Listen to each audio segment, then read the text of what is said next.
विश्वास पर खा जाएगा, आनंद समझो।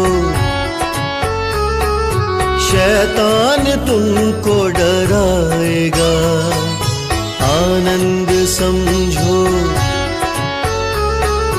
विश्वास पर खा जाएगा, आनंद समझो। शैतान तुमको डराएगा, आनंद समझो। होगी परीक्षा, धीरज बढ़ेगा, तपने के पश्चात सोना बनेगा। होगी परीक्षा, धीरज बढ़ेगा, तपने के पश्चात सोना बनेगा। आनंद समझो, आनंद समझो। विश्वास पर खा जाएगा, आनंद समझो। शैतान तुमको डराएगा। आनंद समझो।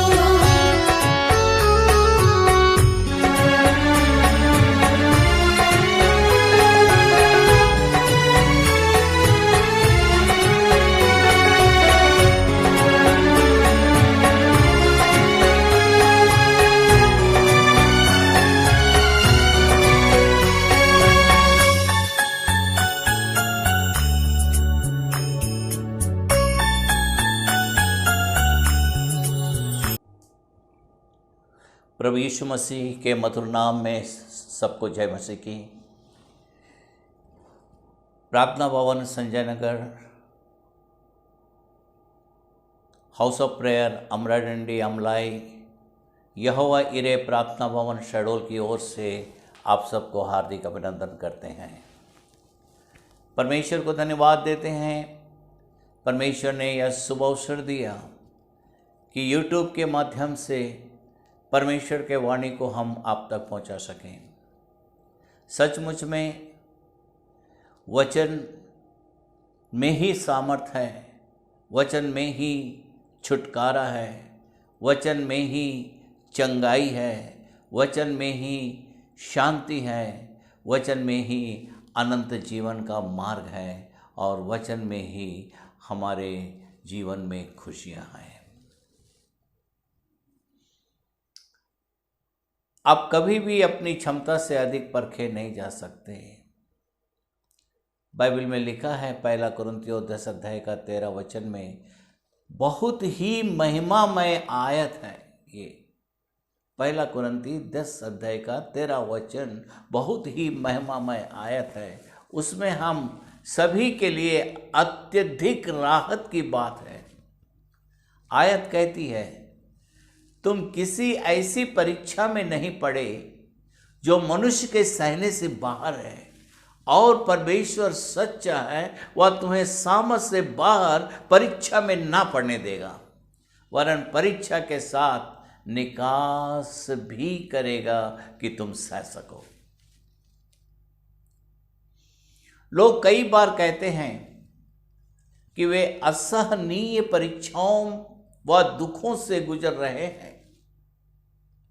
यह आदम के पुत्रों के लिए सच हो सकता है, पर निश्चित ही परमेश्वर के पुत्रों के लिए असत्य है, क्योंकि परमेश्वर बहुत ध्यान से उनके मार्ग में आने वाली परीक्षाओं व लालसाओं को देखता है। मेरे प्यारे श्रोतोगण, आप कभी भी परीक्षाओं में ना पड़ना। शैतान और जो लोग हमसे नफरत करते हैं, हमें कई बार परेशानी में डालना चाहते हैं, लेकिन वे हम तक हमारी या परमेश्वर की अनुमति के बिना नहीं पहुंच सकते। पुराने नियम में हम पाते हैं कि शैतान ने यह बात स्वीकार की कि परमेश्वर ने अय्यूब के आसपास सुरक्षा का घेरा बना रखा था ताकि कोई बुराई उसे छूने ना पाए। शैतान ने परमेश्वर से कहा क्या तूने उसकी और उसके घर की और जो कुछ उसका है उसके चारों ओर भाड़ा नहीं बांधा? तूने तो उसके काम पर आशीष दी है। परंतु अय्यूब को शुद्ध करने के लिए परमेश्वर ने उस सुरक्षा घेरे को केवल थोड़ा सा खुलने दिया, सिर्फ थोड़ा सा खुलने दिया, और शैतान को हमला करने की अनुमति मिल गई। लेकिन उस सुरक्षा के घेरे का खुलना परमेश्वर द्वारा निर्धारित था। अय्यूब पहला और दूसरा में आप देखेंगे, आरंभ में उसे थोड़ा सा खोला गया और बाद में थोड़ा और खोला गया। शावा और कसदी के लोग जिन्होंने अय्यूब की संपत्ति चुराई, उसी छेद में से आ पाए जो परमेश्वर ने सुरक्षा घेरे में बनाया था। और गदहियां उनके पास चल रही थी कि शाबा के लोग धावा करके उनको ले गए और तलवार से तेरे सेवकों को मार डाला। कसदी लोग 3 गोल बांधकर ऊंटों पर धावा करके उन्हें ले गए और तलवार से तेरे सेवकों को मार डाला। अय्यूब पहला अध्याय का 15 और 17 वचन में लिखा है। वह तूफान जिसने अय्यूब के बच्चों पर घर गिरा दिया। अभी देश में बहुत भारी तूफान आया, विदेश में बहुत सारे बड़े बड़े बिल्डिंग्स गिर गए, लोग खत्म हो गए। यहां पे आप देखते हैं तूफान जिसने अय्यूब के बच्चों पर घर गिरा दिया भी उसी दरार में से आया था जो यहोवा ने उसके बाड़े में बनाई थी। किंतु यह दरार इतनी बड़ी नहीं थी कि कोई बीमारी उसमें से आकर अय्यूब के शरीर को लग जाए। पर बाद में जब यहोवा ने वह दरार कुछ और बढ़ाई, तभी बीमारी भी उसमें से आकर अय्यूब को लग पाई। आरंभ से अय्यूब को आभास नहीं था कि यहोवा ही ने इन सारी परिस्थितियों को नियंत्रित कर रहा है। यह बात उसे बहुत बाद में पता चली कहानी के अंत में। किंतु हम उसे दोष नहीं दे सकते क्योंकि उसके पास लिखित वचन नहीं था जैसा कि हमारे पास है। आज हमारे पास परमेश्वर का वचन है जो हमें यह बताता है कि कौन उस दरार को नियंत्रित करता है। यह दरार वास्तव में परमेश्वर खुद है जो एक आग की दीवार की तरह हमारे चारों ओर है। और यहोवा की वाणी है, जकरिया 2 अध्याय का 5वां वचन में यहोवा की वाणी है कि मैं आप उसके चारों ओर आग की सी सहर पड़ा ठहराऊंगा और उसके बीच में तेजोमय होकर दिखाई दूंगा। जकरिया 2 का 5 में लिखा है। परंतु जैसा हम पुराने नियम में एलीशा के दास के बारे में पढ़ते हैं, हमारी आंखें अक्सर अंधी हो जाती है और हम उस आग की दीवार को नहीं देख पाते जो हमारे चारों ओर है। लेकिन एलीशा कोई वह दीवार नजर आई, इसलिए उसे कोई डर नहीं था। भोर को परमेश्वर के भक्त टहलुआ उठा और निकलकर क्या देखता है कि घोड़ों और रथों समेत एक दल नगर को घेरे हुए पड़ा है। और उसके सेवक ने उससे कहा, हाय मेरे स्वामी, हम क्या करें? उसने कहा, मत डर, क्योंकि जो हमारी ओर है वे उनसे अधिक हैं जो उनकी ओर है। हालेलुया। दूसरा राजा 6वां अध्याय का 15 से 17 वचन देखिएगा। तब एलीशा ने यह प्रार्थना की, हे यहोवा, इसकी आंखें खोल दे कि यह देख सके। तब यहोवा ने सेवक की आंखें खोल दी, और जब वह देख सका तब क्या देखा कि एलीशा के चारों ओर पहाड़ अग्निमय घोड़ों और रथों से भरा हुआ है। वह दास भयभीत हो गया, क्योंकि वह वो नहीं देख पा रहा था जो एलीशा ने देखा। जब एलीशा ने उसके लिए प्रार्थना की, उसकी आंखें खुल गई, तब उसे आराम मिला। हमें भी अपनी आंखें खोलने की आवश्यकता है।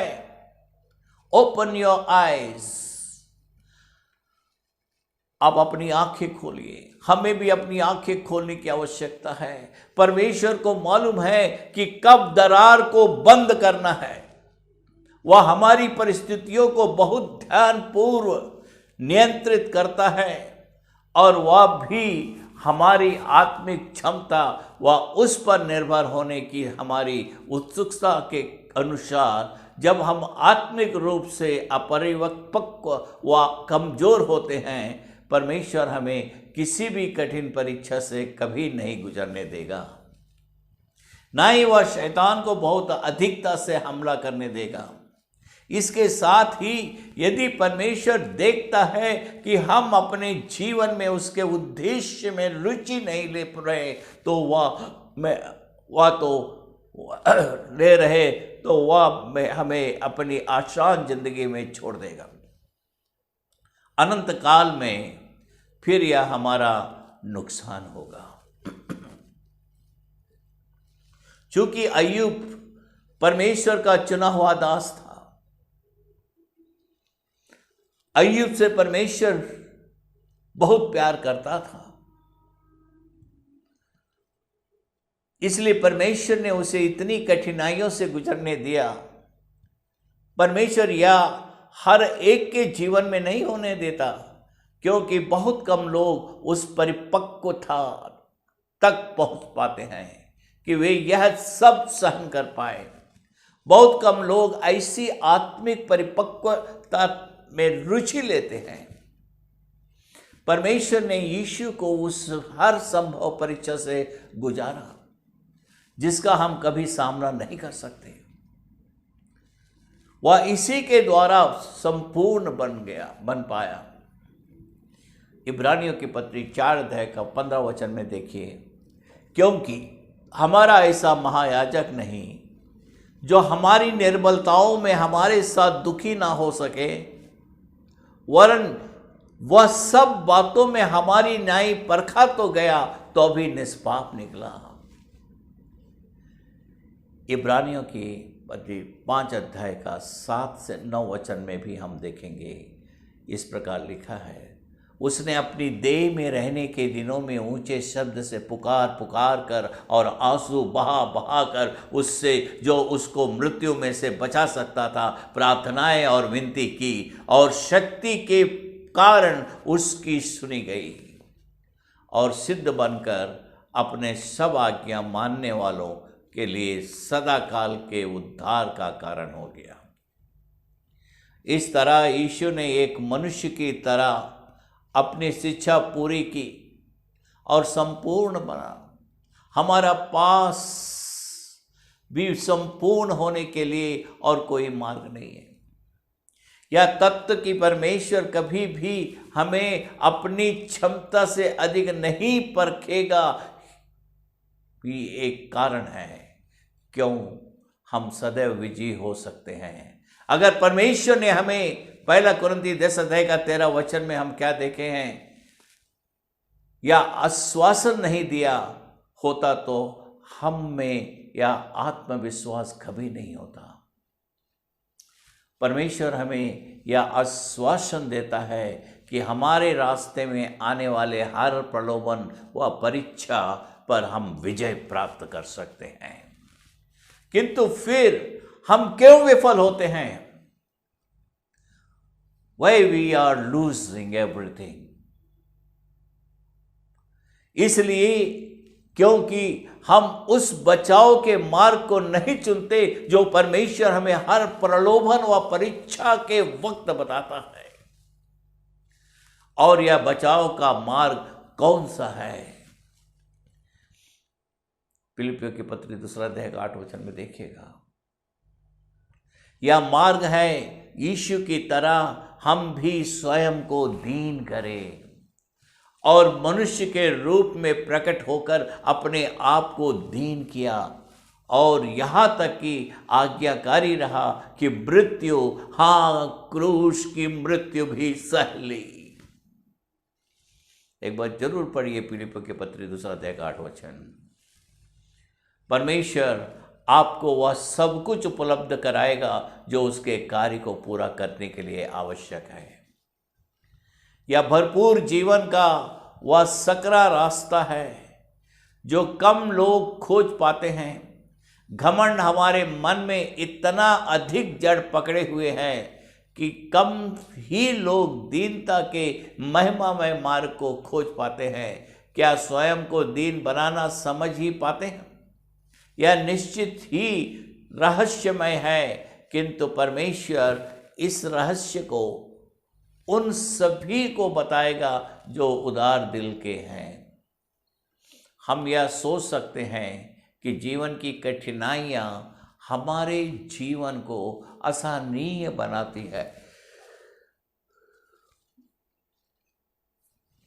परंतु वास्तव में यह हमारा अहंकार है। अहंकार है वह ऊंचे विचार जो हम अपने बारे में रखते हैं, जीवन को कठिन बनाते हैं। परमेश्वर हमें दीन बनाना चाहता है। इससे पहले कि वह हमारे द्वारा अपने उद्देश्य को पूरा करे, वह हमारी नजरों में हमें क्षणिक व नाकाबिल बना देता है। वह हमारी नजरों में हमें क्षणिक व नाकाबिल बना देता है। उदाहरण के लिए, क्या दूसरे हमारे दिल को ठेस पहुंचाते हैं? क्या यह इसलिए नहीं होता क्योंकि हम स्वयं व स्वयं के अधिकारों के बारे में ऊंचे विचार रखते हैं? हमें लगता है कि लोग हमें वह सम्मान नहीं देते जिसके कि हम हकदार और या वे हमारे अधिकार छीन रहे हैं। हमें बुरा लगता है जब लोग हमारी पीठ के पीछे हमारे विरुद्ध हमारी बुराई करते हैं। सचमुच में हमें बहुत बुरा लगता है जब लोग हमारी पीठ के पीछे हमारे विरुद्ध हमारी बुराई करते हैं, या हमारा चोट खाया हुआ अहंकार है जो हमें इतनी पीड़ाएं देता है।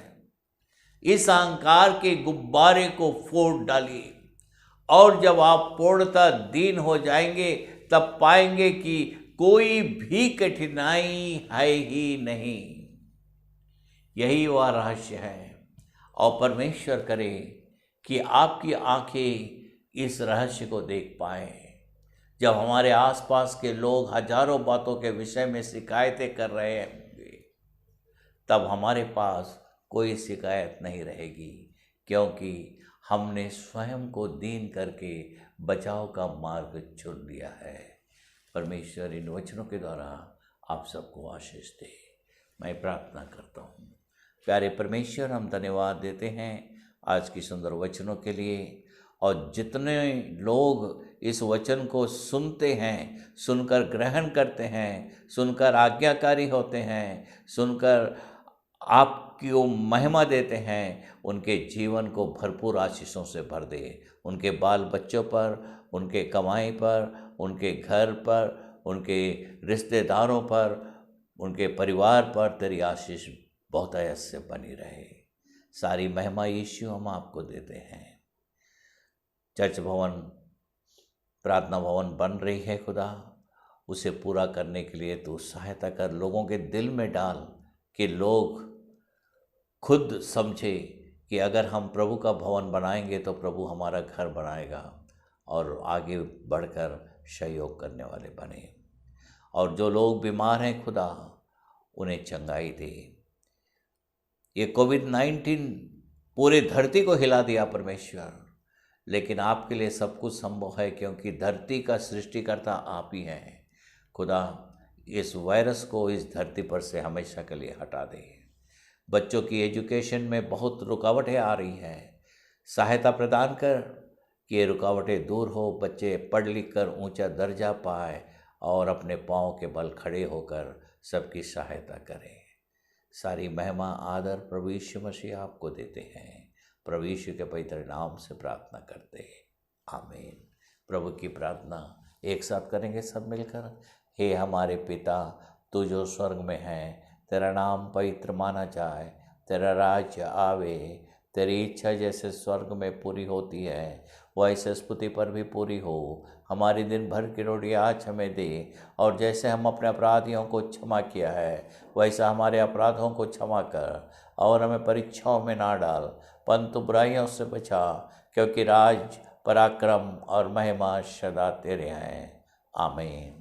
अब हमारे पिता परमेश्वर का प्रेम, प्रभु यीशु मसीह का अनुग्रह, पवित्र आत्मा की सहभागिता आज से लेकर युगाने जितने लोग इस YouTube के माध्यम से वचन को सुने हैं और ग्रहण किए हैं, और उन सबके जीवनों को अपने आशीषों से भर दे। हमारे पिता परमेश्वर का प्रेम, प्रभु यीशु मसीह का अनुग्रह, पवित्र आत्मा की सहभागिता उन सब के साथ और हम सब के साथ निरंतर बनी रहे, आमीन।